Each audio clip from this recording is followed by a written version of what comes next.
Assalamualaikum warahmatullahi wabarakatuh. Halo semuanya, jumpa lagi di DNS Utari. Sebelum aku ngebahas tentang buku The Secret, seperti yang aku janjiin di video aku yang sebelumnya, di video kali ini aku ingin ngebahas lebih dulu tentang permintaan ya, salah satu permintaannya dari teman-teman yang kayak gini.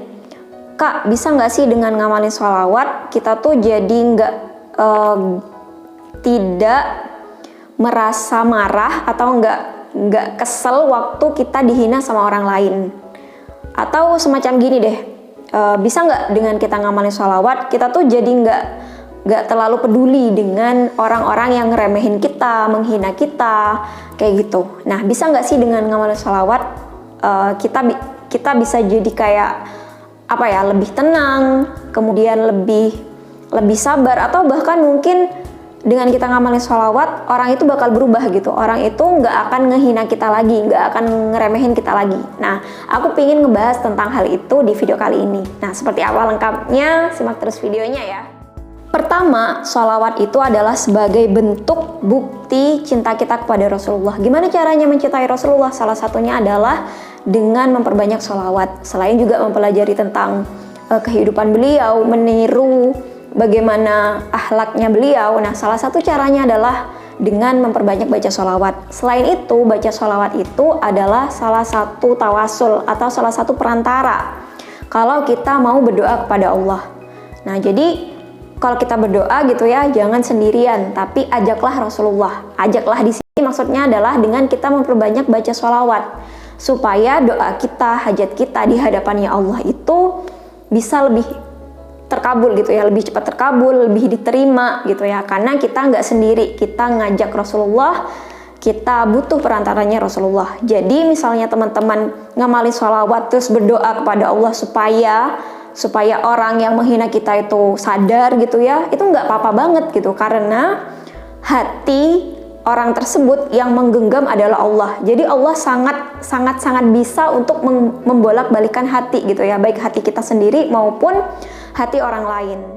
Jadi kalau pertanyaannya, bisa nggak Kak dengan ngamalin sholawat orang lain itu nggak akan ngehina kita lagi, nggak ngeremehin kita lagi? Bisa banget, karena seperti yang aku bilang bahwa hati setiap manusia itu ada di genggamannya Allah. Allah yang maha membolak-balikan hati. Nah, kalau kita minta kepada Allah supaya orang tersebut berubah, orang tersebut nggak menghina kita lagi, nggak ngeremehin kita lagi, nah itu bisa banget gitu ya, karena Allah sangat maha kuasa. Allah lah yang menggenggam hati manusia. Nah, jadi jawabannya bisa dan boleh.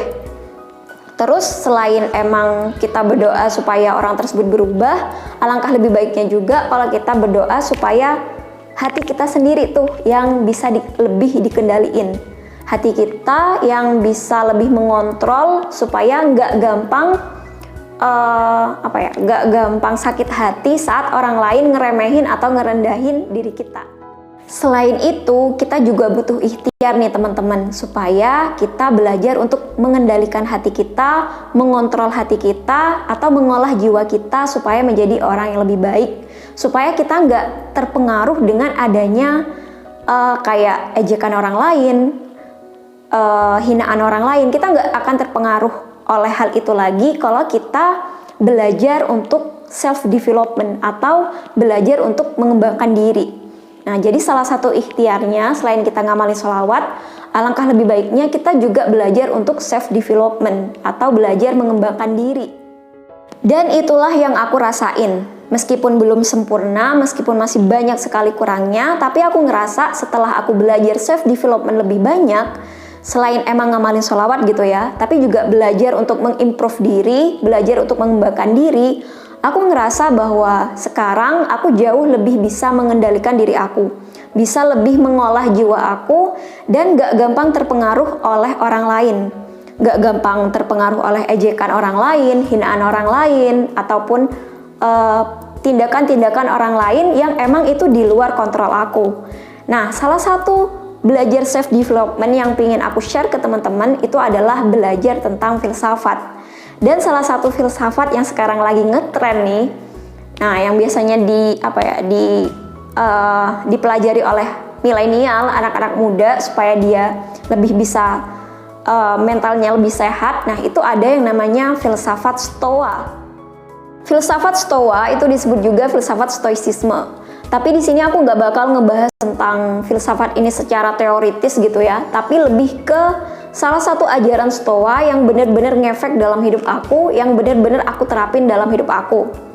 Nah, salah satu ajarannya yang udah aku terapin itu adalah dikotomi kendali. Maksud dari dikotomi kendali itu adalah saat kita menjalani hidup, itu sebenarnya ada dua hal. Ada yang bisa kita kendalikan dan ada yang tidak bisa kita kendalikan. Nah, yang bisa kita kendalikan atau yang bisa kita kontrol itu adalah hal-hal yang ada dalam diri kita. Sedangkan hal-hal di luar diri kita gitu ya, kayak orang lain, lingkungan, itu di luar kendali kita, nggak bisa kita kendaliin. Contohnya nih ya, saat ada orang lain yang menghina kita, mengejek kita, ngerendahin kita. Nah, kayak ejekan atau hinaan dari orang lain, itu benar-benar di luar kendali kita. Kita sama sekali nggak bisa mengontrol orang lain untuk nggak ngomong kayak gitu. Karena ya itu mulut-mulut mereka gitu. Terserah mereka kan, nggak bisa kita kontrol. Tapi yang bisa kita kendaliin itu adalah diri kita sendiri. Respon kita terhadap hinaan atau ejekan tersebut.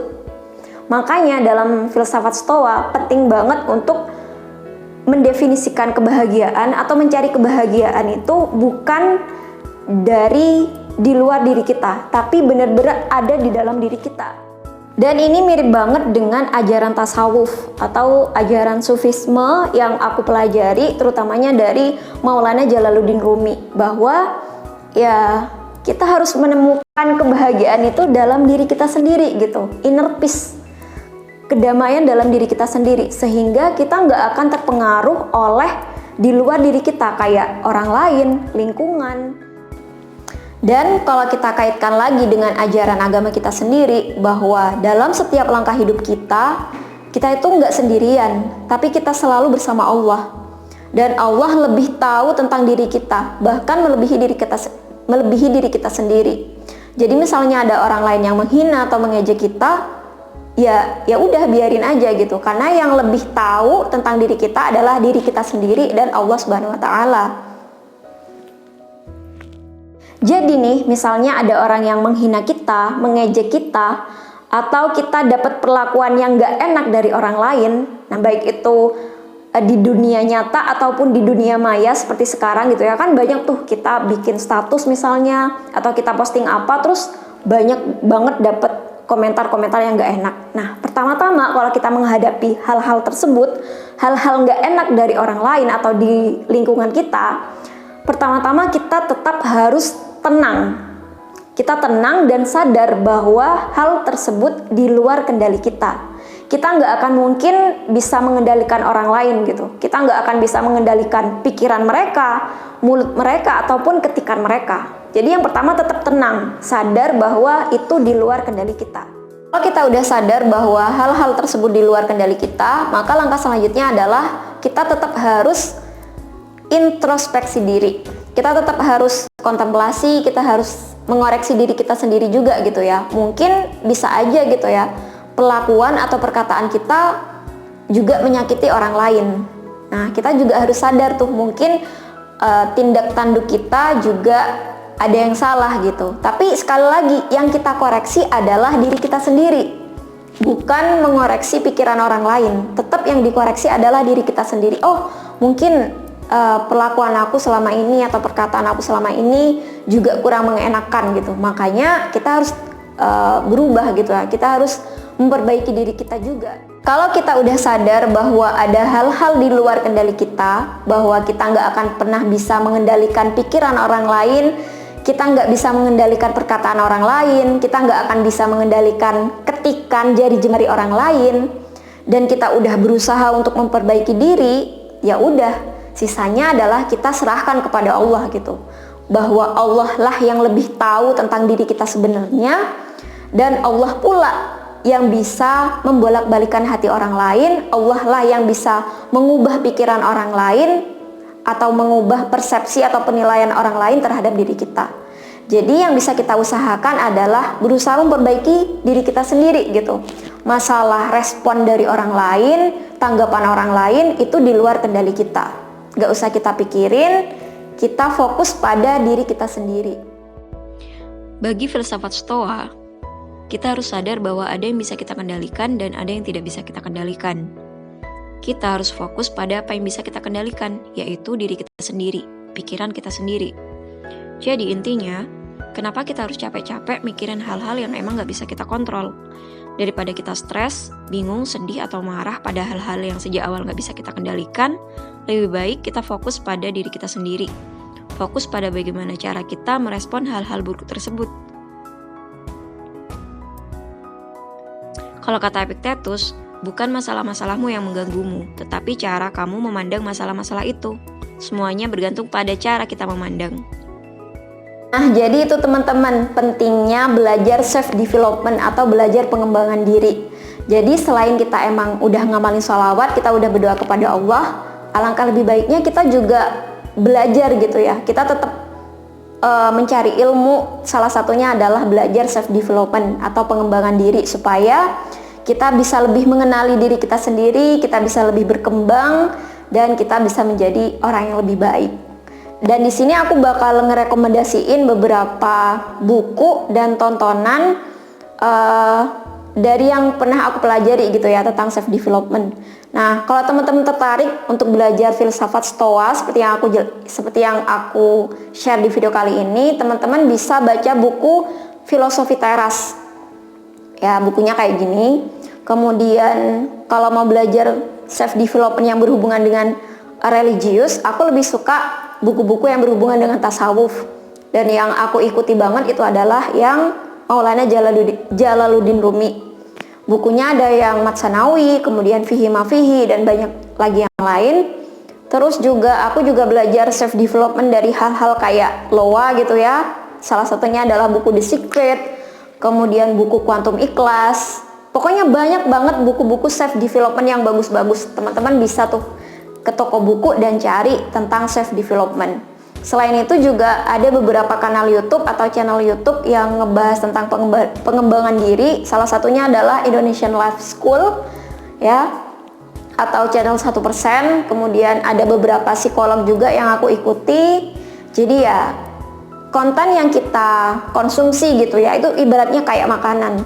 Kalau kita mengonsumsi konten-konten atau bacaan-bacaan yang bagus, insya Allah gitu ya, jiwa kita nih akan menjadi lebih baik lagi, insya Allah. Oke, mungkin itu aja yang bisa aku share kali ini. Semoga bermanfaat dan mohon maaf apabila ada kesalahan dalam video kali ini. Sampai jumpa lagi di video-video yang selanjutnya, insya Allah. Sekali lagi terima kasih. Wassalamualaikum warahmatullahi wabarakatuh. Bye-bye.